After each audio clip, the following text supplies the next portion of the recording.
Hello there, frugal friends. How are we all doing? So I thought in this video I would show you a recipe from one of my favourite books. I've had this for quite a few years. I've cooked a couple of things from it before, but I thought I'd have a go at this particular recipe because it was often used at Christmas. So my book is The Victory Cookbook by the legend that was Marguerite Patten. She was part of the Ministry of Food during the Second World War and helped to put together lots of recipes, did lots of radio shows. And this is a collection of her cookbooks that she did during that time and some of the pamphlets and different things. So the recipe that we're going to go and do today is mock goose.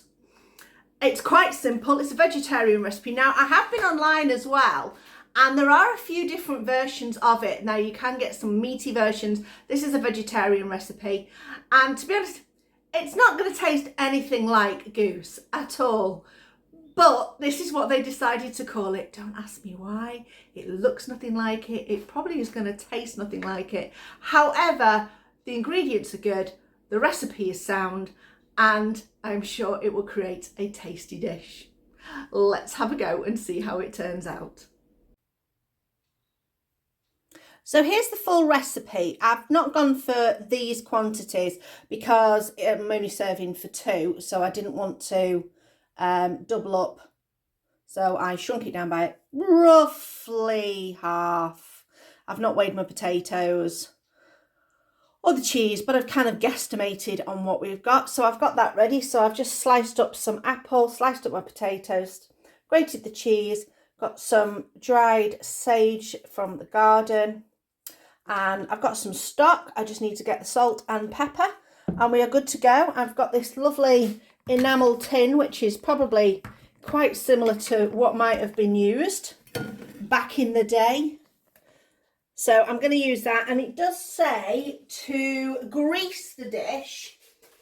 So I am going to do that, but I'm just going to grease it with a little bit of spray oil as opposed to putting, I mean, it probably would have been the inside wrapper of your pack of butter or your grease-proof bit from your butter that you would have had, you know, because you didn't waste any butter or anything like that. So we're going to start with that.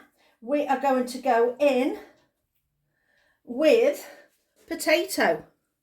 So it's a very nice layered dish essentially from this recipe.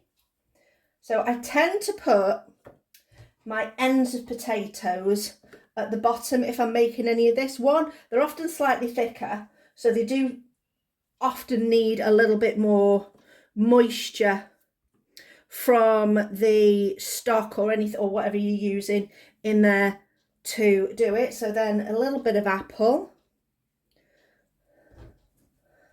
There we go. I've kind of thirded these ingredients so we can make 3 layers in total. Oh, what's that? Oh, it's a bit of sage. That's all right. And then we're going to have a little bit of sage and a little bit of salt and a little bit of pepper.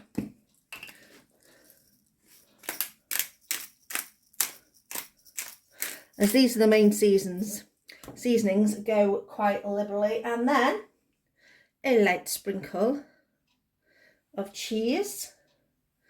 There we are. And then repeat. So potato. And then we'll go in with some apple. But the thing we want to do at the end is we want to top with potato. So I'm going to try and make sure I do this well enough.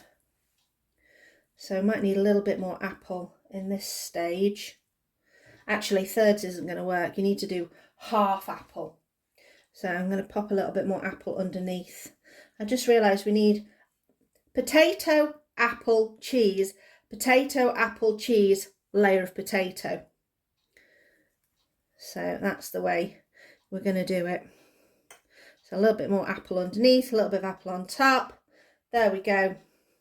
So put your potato into thirds, put your apple into halves. So potato, apple, cheese.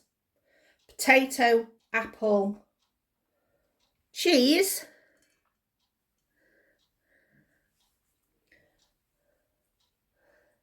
And then potato and cheese as your top layer. So keep your nicest potatoes for your top layer to make it look the prettiest. There we go.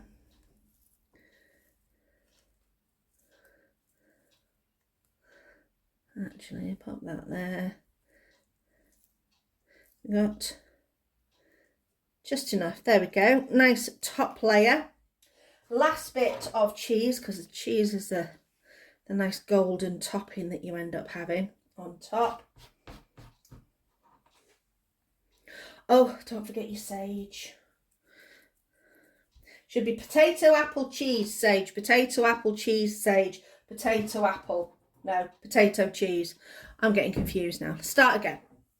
Potato, apple, cheese, sage. Potato, apple, cheese, sage. Potato, cheese. There you go.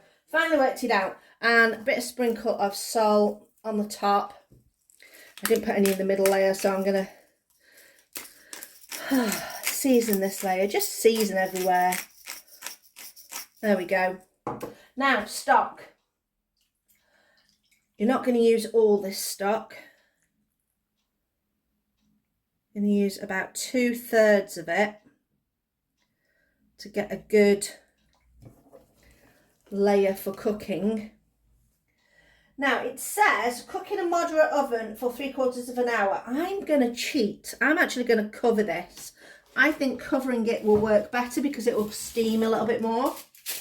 Your cheese will not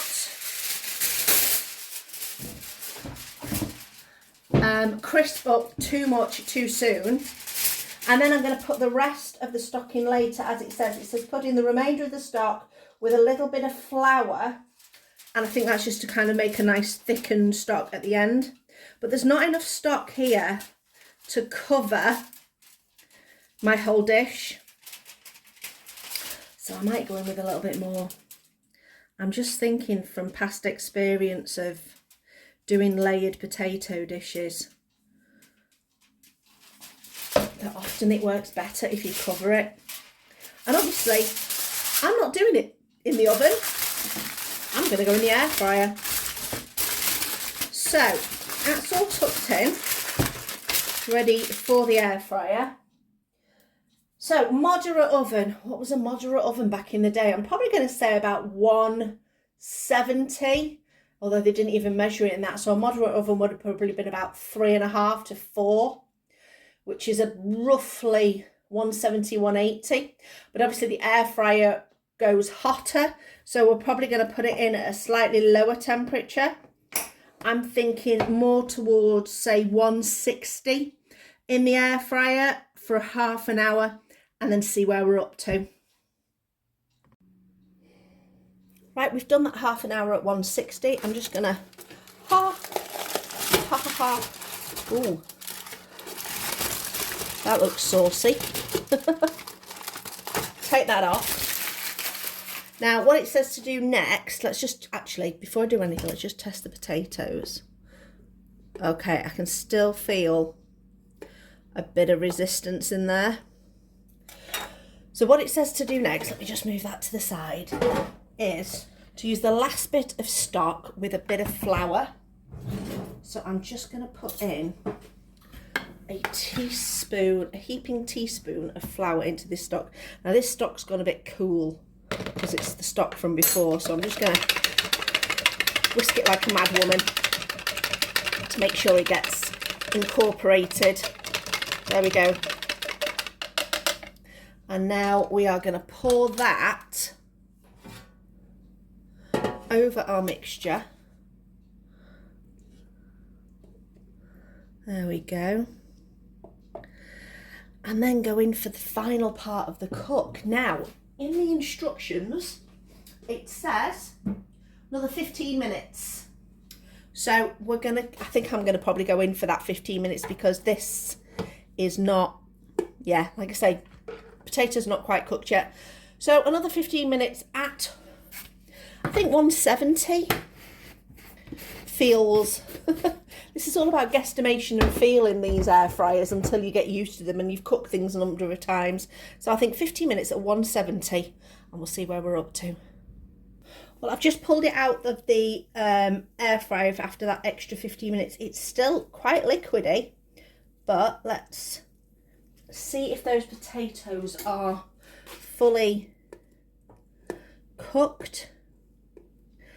I'm feeling as though they are pretty well done. So I'm going to go in here and have a little taste. I want to get right down there. I think what I'm going to do though is recommend a little bit less liquid at the end, because I don't really think it needs it that much. But there we go. There's the rumbledy thumps. No, it's not. That's not rumbledy thumps. I made rumbledy thumps last week. This is Goose, according to Marguerite Patten's recipe. It's like a potato, cheese and apple bake, basically. But here we go. Let's give this a blow.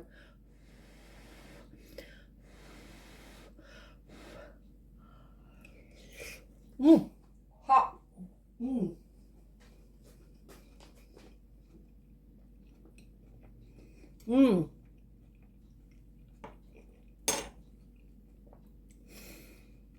That's really, you can taste the sage, the slight cheesiness, and the apple gives it a lovely sweetness. But I tell you what I'm going to do. I'm definitely going to give this another 5 minutes in the air fryer. I think this just needs a little bit longer cooking. So we'll come back to this in a few minutes. I definitely think the extra time has paid off. Here we go. Whoo, hot, hot. Will I never learn? No, I will never learn. That's really tasty. I can imagine this being a really good accompaniment to all sorts of dishes. This is meant to be a main meal. We're going to have it just with some veggies on the side. Half each, and we are good to go. It's definitely going to fill us up because there's plenty of carbs in there. Okay, super interesting dish, a bit different.